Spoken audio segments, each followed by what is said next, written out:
we kick off this evening with a look at the cinema. I'm not a complicated man. I like cinema. It's beautiful, beautiful cinema. Cinema history come to life. I found my solace in the small cinema I went to every Thursday night. I'm a professor of cinema. I go to the cinema for the stories. There was no competition between the cinema and seminar. I mean, it's not within the realm of conventional cinema. And now, here's Space and Johnson with a cinema review.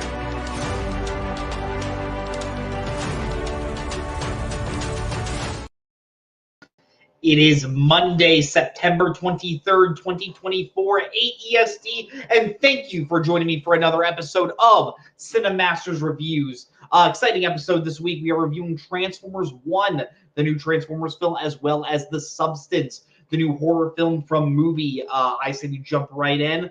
I am looking right now and I realize, like a gosh dang amateur, I forgot to make the banners. So we are going to be starting with our first review tonight, Transformers 1. Haha. Do not have a producer. It's all done by me. So stuff like that can happen sometimes. Transformers 1, this is the, I want to make sure I'm counting right, the 9th Transformers film, only the second animated film. First animated film came back all the way back in the 80s. And this one is sort of a prequel to the Transformers films, following the characters that we know, that being Optimus Prime and Megatron. But it is before they become mortal enemies, leading their own armies. And it opens on them as friends. Optimus Prime is known as Orion Pax, voiced by Chris Hemsworth, and Megatron is known as D16, voiced by Brian Tyree Henry. These two Transformers are two normal mining bots who work on Cybertron in order to harvest different materials for the leader of Cybertron, Sentinel Prime, voiced by John Hamm. Orion has dreams of finding the matrix of leadership, which he says will show him the truth about the unknown history of the Transformers. And D16 is kind of like, come on, Orion, we don't need to be doing that. We can just be happy as mining Transformers. And stuff ensues. They end up going on this adventure to find things. Tensions arise between different characters, and a whole lot of wacky hijinks ensue. Really fun adventure. And I think the number one thing that I want to give this movie credit for is it does a great job at showing that you can make a Transformers movie that solely focuses on the Transformers and makes it good. The Transformers movies, I think, in general, have been varying degrees of success. With the majority of the movies, I just have not been a fan of, specifically the Michael Bay ones. And I think the issue was they spent so much time trying to drill into the fact that, we want to be focusing on the human characters. We want to be focusing on what is going on Earth and how the Transformers are affecting these, in my opinion, boring and unlikable characters, whether it's Sam Witwicky in those first 3 Transformers movies or Cade Yeager, played by Mark Wahlberg, in Transformers 4 and 5. And you always heard from the defenders of those movies, well, what, you just want a movie focused on a bunch of giant robots just interacting? And this movie shows, yeah, you can do that if you set it in a fun environment, if you make these robots fun characters, if you put them in exciting scenarios. We can watch a movie where that is just focused on these robots and have you be invested and have you enjoy yourself as a movie watcher as you watch this story. I think the number one thing that makes this movie work is the relationship between Orion and D16.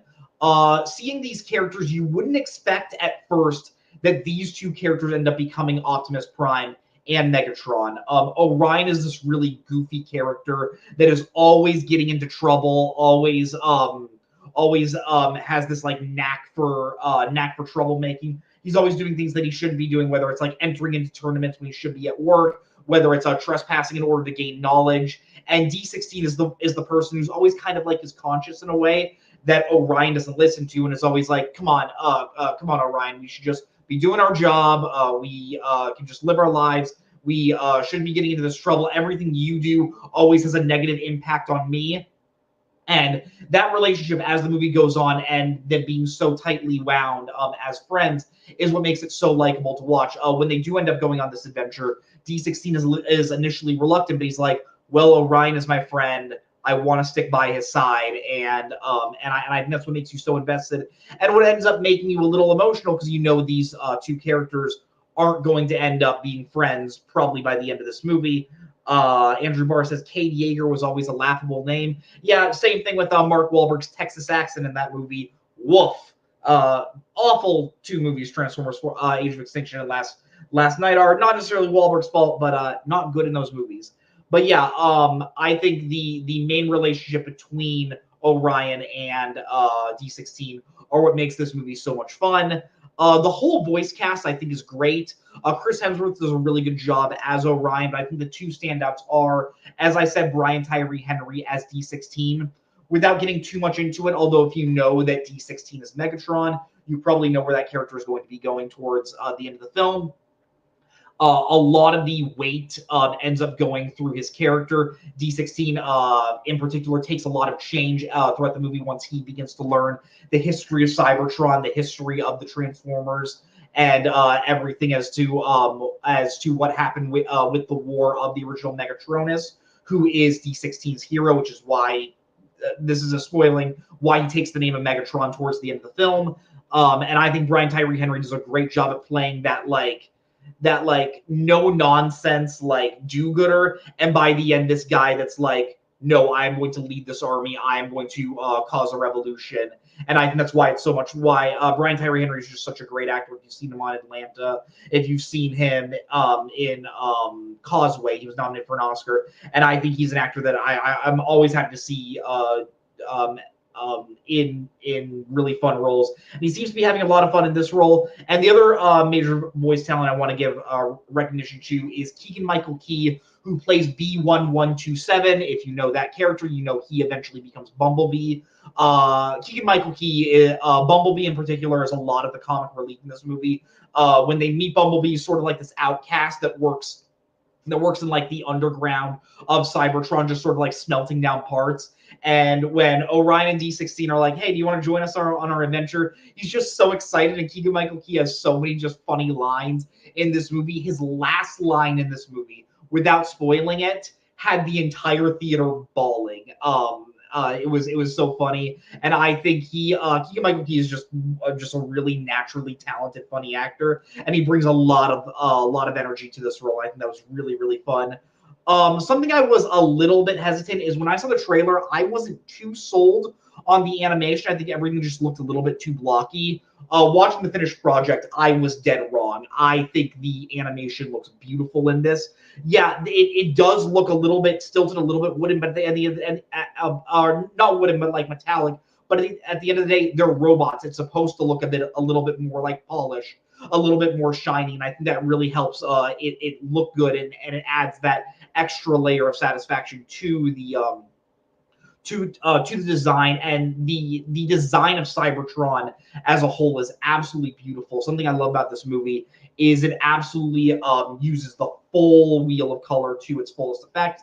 I think that was probably the thing that I think sucked the most about those live action Transformers movies, is the fact that Michael Bay never really wanted to use color to express express different characters with the Transformers. I think one of this movie's biggest strengths is that every single Transformers looks very distinct. You can tell them all apart, and I think it's just because, like, oh, this one's very blue and red, this one's gray, this one's yellow, this one's pink and white.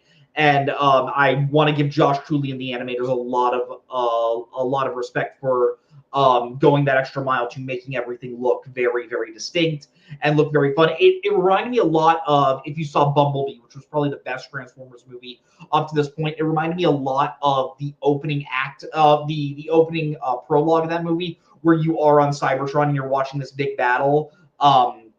Imagine an entire movie like that. If you like that, I think you're going to like how this movie looks. The movie is able to keep you very engaged, even with its multiple lore dumps. Yeah, with this being a prequel, if you've ever heard anyone talk about the Transformers, it has a lot of, like, the lore is a lot more complicated than you would expect for a series that is based off of robots transforming into vehicles that was used to sell toys in the 80s. There are many times in this movie where you are learning about the history of these characters, learning about the history of the Autobots and the history of how Cybertron was created, why Sentinel Prime is in power. And when it's going through that, it weirdly does keep you engaged. It only really does like heavy lore dumps maybe like twice in the movie, but it's really, really fairly well done. And you have really talented actors.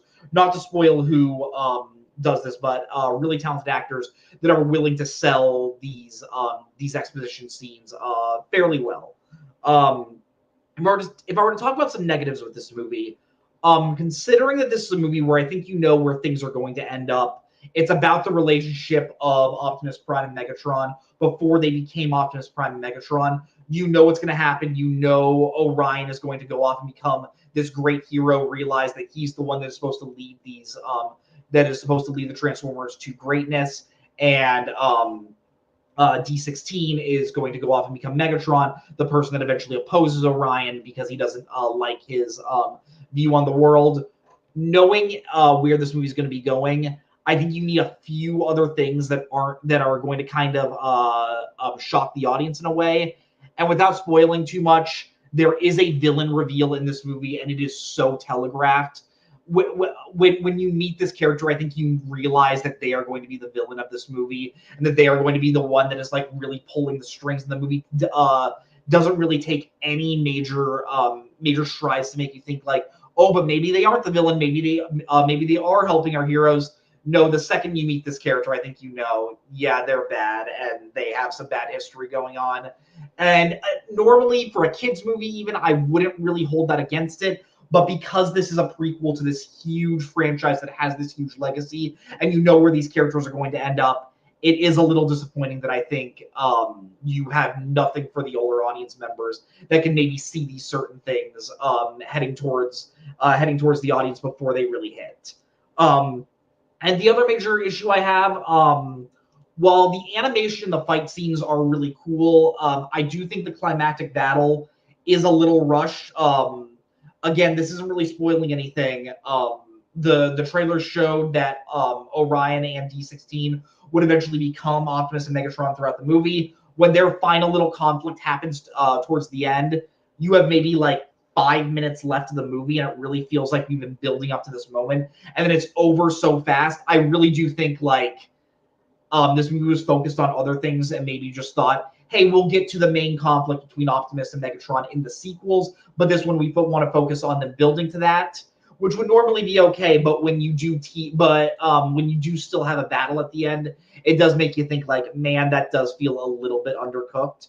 But those were really my only faults in what I think is actually a really, really good animated film. If I were to rate this movie on a scale of 0 to 10 videotapes, 0 being absolutely awful, 10 being incredible, I'm going to go pretty high. I'm going to go an 8.5 out of 10 videotapes.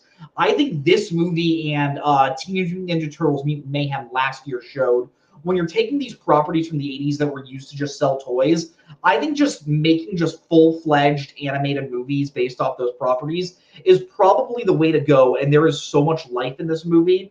And I kind of want to just slap Paramount on the wrist because I think they did a terrible job marketing this movie. All of my friends were talking. We were all sort of making fun of these trailers, and I'm going to use the pun. I think this movie is more than meets the eye, honestly. I think, yeah, go ahead.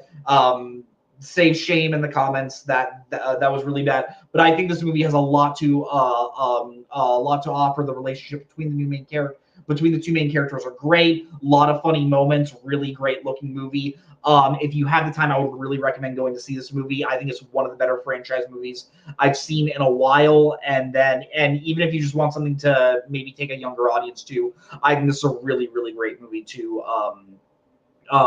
take that audience to. But let's move on to the second review of the night. Once again, I got to make my banner because I forgot to before this show, that being The Substance, directed by Coralie Fergate. This is a wild movie. I'm just going to gear you in. This movie follows a workout enthusiast by the name of Elizabeth Sparkle, played by Demi Moore. She has been famous for making these workout tapes, for making these workout shows that end up getting on daytime television, whether it's CBS or whether it's NBC. She's been doing this for a while, And wouldn't you know it, she's starting to the media is starting to sort of ignore her because she's getting older. They don't really view her as like this fitness guru anymore, and she is upset about that. She doesn't want to retire. So what does she do? She finds this underground network that called the Substance, which will send you vials, and if you take these vials, it allows you to inject it into yourself, and you will essentially birth out through your spine a new, younger version of yourself.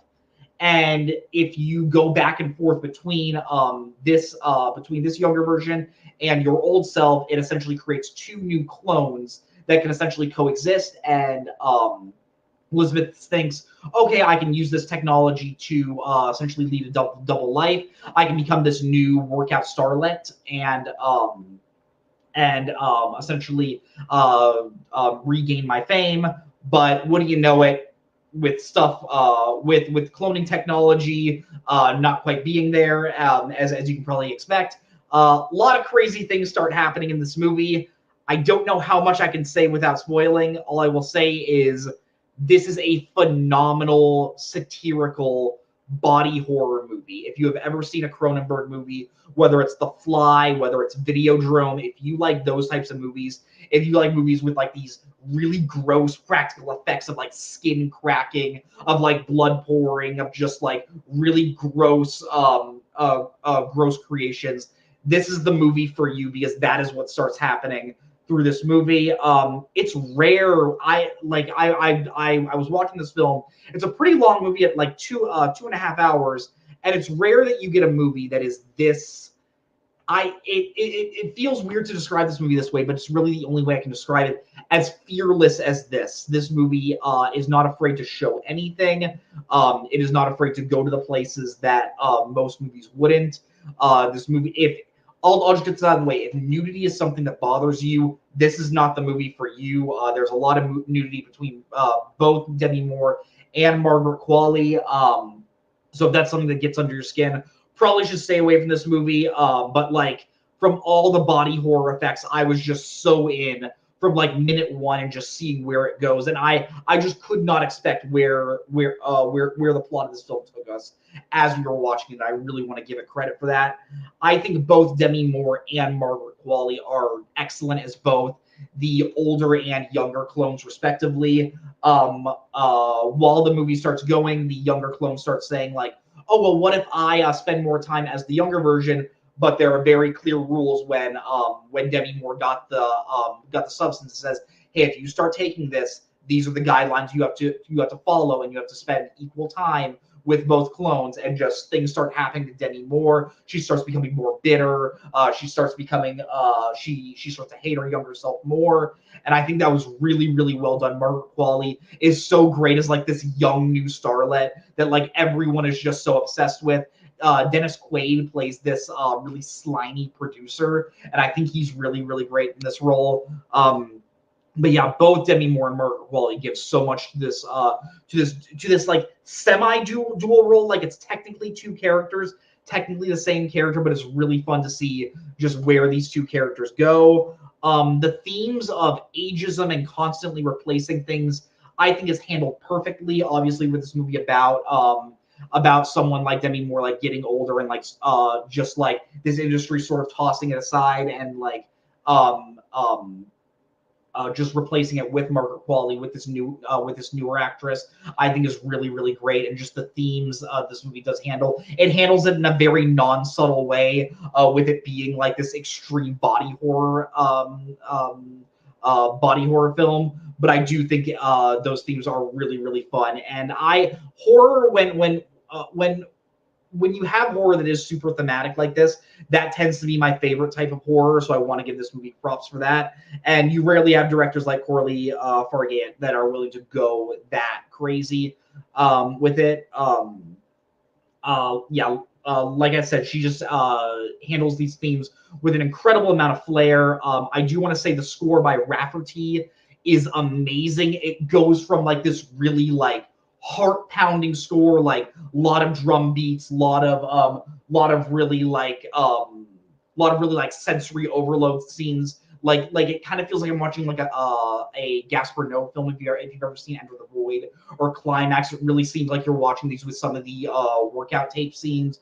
When you're watching just these characters walk down a hall, it feels like I'm watching like a David Lynch film, and I really love that. The way how Coralie directs it, she directs certain scenes like a Terry Gilliam film with just excessive wide angle to really show just how uncomfortable these characters are. Yeah, really great filmmaking. And yeah, without spoiling too much, the third act is one of the craziest third acts I've seen in a movie in a long time. Like, I thought I knew where this third act was going, and then it kept going in even extra layer. And then when I thought like, oh wow, now I know exactly where this is going, then it added another extra 15 minutes and it ended in an even more crazy spot. And I just think what this movie is presenting is just so incredible, just balls to the wall, that you really have movies that are this crazy get this wide a release anymore. And I really do want to give credit to that movie. The distributor this was able to get this out into wide release. The way I'm talking about this movie, it sounds like I might be describing an all-timer. The only reason why I can't say this is one of my absolute favorite movies I've seen this year is because, and I still absolutely love this movie. By the end of the movie, I wasn't quite sure what the benefit of Elizabeth taking this drug that allows her to clone herself really was. This is a spoiler, but as the movie keeps going on, you start to see that when Elizabeth goes into Margaret Qualley's, when Elizabeth and Margaret Qualley plays a character named Sue, when they essentially switch roles, Elizabeth doesn't get to like be conscious in Sue's body. Like, it's a completely, there are two essentially different characters. And while I was watching that, I was like, then why would you have taken the drug to begin with? But maybe that was just something I missed. It really does seem it could have totally been an oversight on my part. But as I was watching that movie, I did kind of think like, okay, but at the end of the day, why did you decide to do this? At the end of the day, if the character didn't do it, you don't have a movie. But I was admittedly asking these questions. And the last thing I just want to say about this movie is the opening and closing shot of the film. It's the same shot the opening and closing shots of the movie are shots of the same thing, but at two different parts. And I think it is extremely poignant and really helps bring home the themes of the film in a really strong way. If I were to rate this movie on a scale of 0 to 10 videotapes, guys, I'm going really high. I'm going 9.5 videotapes out of 10. I can't get it to the 10, but still, I think this is an excellent film that I could not recommend you go see enough. Once again, even though it is 2.5 hours, it absolutely flew by. It's really fun to see Demi Moore in this really cool lead role again. Really fun seeing her take this fearless role. And yeah, you rarely get, even horror movies, you rarely get horror movies this insane and this crazy in theaters. So yeah, I could not recommend you go see this in theaters more. But thank you all for watching. Remember to like this video and subscribe to the video store. It helps us grow our channel a lot. Next week, I'm going to be reviewing The Wild Robot and Francis Ford Coppola's magnum opus, Megalopolis. Really excited to be talking about both those movies. If I can, I really want to get a guest for at least one of those videos. I know it's been a little while since I had a guest, but yeah, I really want to talk about both those movies. I think it's gonna be a fun time. Thank you all for watching, and remember, as always, watch more movies. And the award for most vapid film review of the century goes to... Yeah, movie review. Okay, I thought it was beauty. And he's now in cinema hell, where one day we'll all be reunited. This is me at the Regal Cinema crying as I did through much of the film.